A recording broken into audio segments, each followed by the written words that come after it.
What the fuck? This was coming out? Chitose is in the Ramune bottle. Let's peep that. Oh, this looks kind of pretty. 49 minutes! Before we get started, I got someone I'd like you guys to meet real quick. こんにちは、柊優子です。柊って柊。千歳のハーレム要員筆頭じゃねえか。ムカチー！ちょっとビッチはひどいんじゃない？ I gotta be honest, I low-key forgot this was dropping. I guess I didn't remember when fall anime started, so I was still in summer mode until literally like Tuesday. Is anybody else feeling that? Does it feel like summer just isn't over yet? Because I went to go see what came out over the weekend, and I just see My Hero's final season, and I'm thinking that doesn't come out until fall. Look at the date, and it's fucking October 7th. Okay, that's really off topic. Now, whether harems can be good shows or not is arbitrary. If I'm one that's talking about it, oh, and would you look at that? I am. I don't typically have remarkable expectations. So when I saw this opening monologue, wait, should I be saying spoilers? Is it necessary? You guys all seen it, right? Whatever, this is an episode review, so if you haven't seen them, it's your fault. So continuing what I was saying, the opening monologue did catch me by surprise. Shit had me low-key locked in. I was sitting there going, man, this looks really pretty. I had to rewatch it originally, and I've watched the episode again to continue making this video, and I low-key don't fucking remember what was said. The nuance of it made me think that they were trying to make the characters seem more personable, and I definitely think it exists to make all of the characters seem like they have an equal opportunity or equal stake in the plot. Point is, I was pretty sold by the intro. I like artsy stuff like that. I don't know. That's just my thing. But I will say, I did expect this to be sort of the only introductory thing that I was gonna get, and then this episode kind of kept going. Because then we get to meet Saku, and he kind of introduces himself, and you guys will kind of quickly learn that I get really annoyed at being exposited information like this. I'm very big on just show don't tell, because I don't really want to have to fucking read your personality traits. I want to see them. And this is a big manga and anime trend. They love to explain things with the characters with like, oh, I'm this very average guy, or I have no life, or I have no friends, like...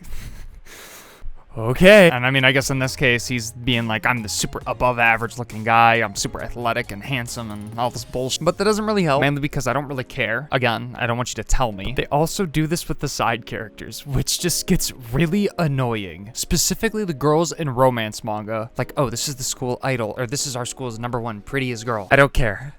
Especially because this show does it the worst. Right after we meet Chitose, we meet this chick, and he decides to introduce us to her. Look, I'm not gonna spend the whole video badgering introductions. I'm sure there's only gonna be like one more, maybe, right? And I gotta be honest, the setup from the beginning when he shows us his phone screen to when she pops in, trying to get affirmation that he's just not like a playboy, this is pretty good. This is a funny scene. It has a good little dynamic to the relationship between him and her, and I think it's a good little subtle prelude to what we can expect everybody around him to perceive him like. Or at least people on the outside of a circle. There's actually some useful exposition in this scene, and it tells us that they're gonna be in the same class together with the rest of his friends. Meaning, I can pick up he's not necessarily how the public perceives him, and that this is a bit of slander. Whether there's truth behind it or not is irrelevant, it's just that we know he's not a terrible person because people do seem to accept him. The validation he's shown from the people we see him interact with is a showcase to me about his character that makes the idea of this being a harem seem to be more misleading than anything. Similar to another harem in disguise I've talked about. The characters that have been implied to have disdain for him seem to dislike his shameless attitude mainly because of their own insecurities, which we have reaffirmed later in this episode and then fully confirmed by the time we're through a good chunk of the next. Are we fucking seriously still introducing people? We're 12 minutes in. The eerie vibes that kind of resonate throughout this whole episode with all of the interactions makes me feel a certain level of excitement with how this story is going to progress the further this anime continues. While I don't like the exposition, I do like that Chitose is managing to showcase a certain level of awareness with the people around him, and honestly, as a viewer that doesn't have super great expectations for characters in this genre, it does help to see that these characters are not just aware of each other, but that they all do seem to carry a certain competence you don't tend to see from side casts, and even the romance genre in general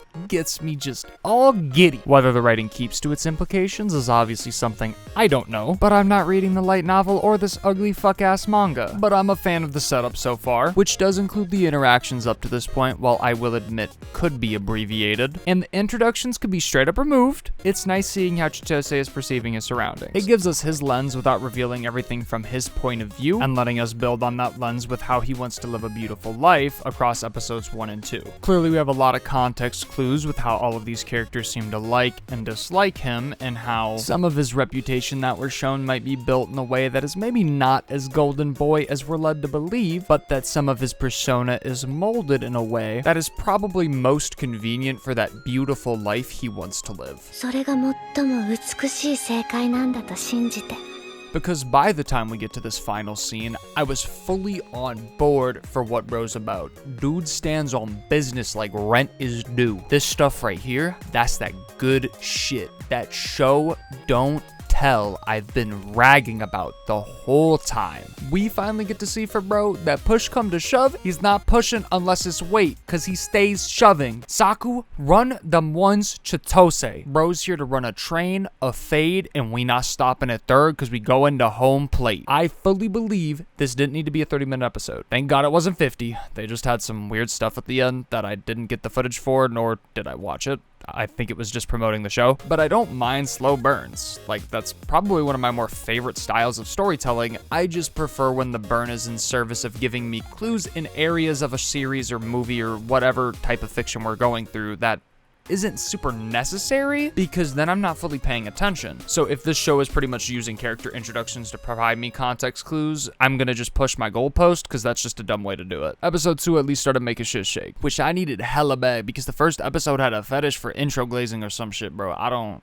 know. This episode really doesn't escape it that much either, but it's not as bad. The first half of episode 2 focuses on concluding the setup we had from the last step, and the second half seems to be establishing our potential plot going into episode 3. Personally, I felt this episode gave me a good feel for how I think the story is going to evolve. We're on track to see how Saku will probably be dealing with people who sort of contradict his life values, teaching the audience lessons and being mindful of the people in our social circles, even ones not directly connected to us, which makes him a vibe to watch, by the way.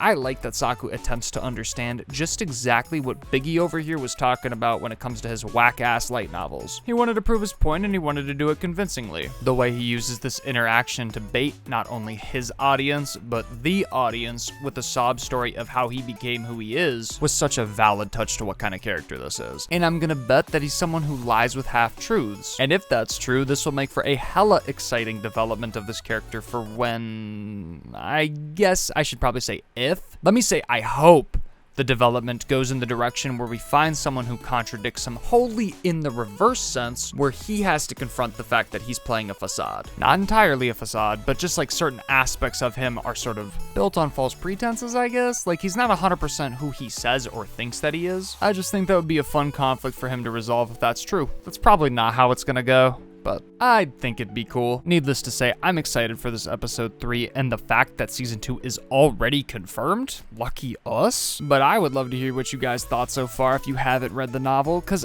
I don't want any spoilers, keep that shit to yourself. But if you had issues or loved how the anime interpreted the first few volumes, I'm down for some of that. Drop that shit in the comments, twin. And let me know if you want me to keep covering this series. Otherwise, I'm gonna see y'all in a couple days. I got another Why Anime Movies Matter dropping then.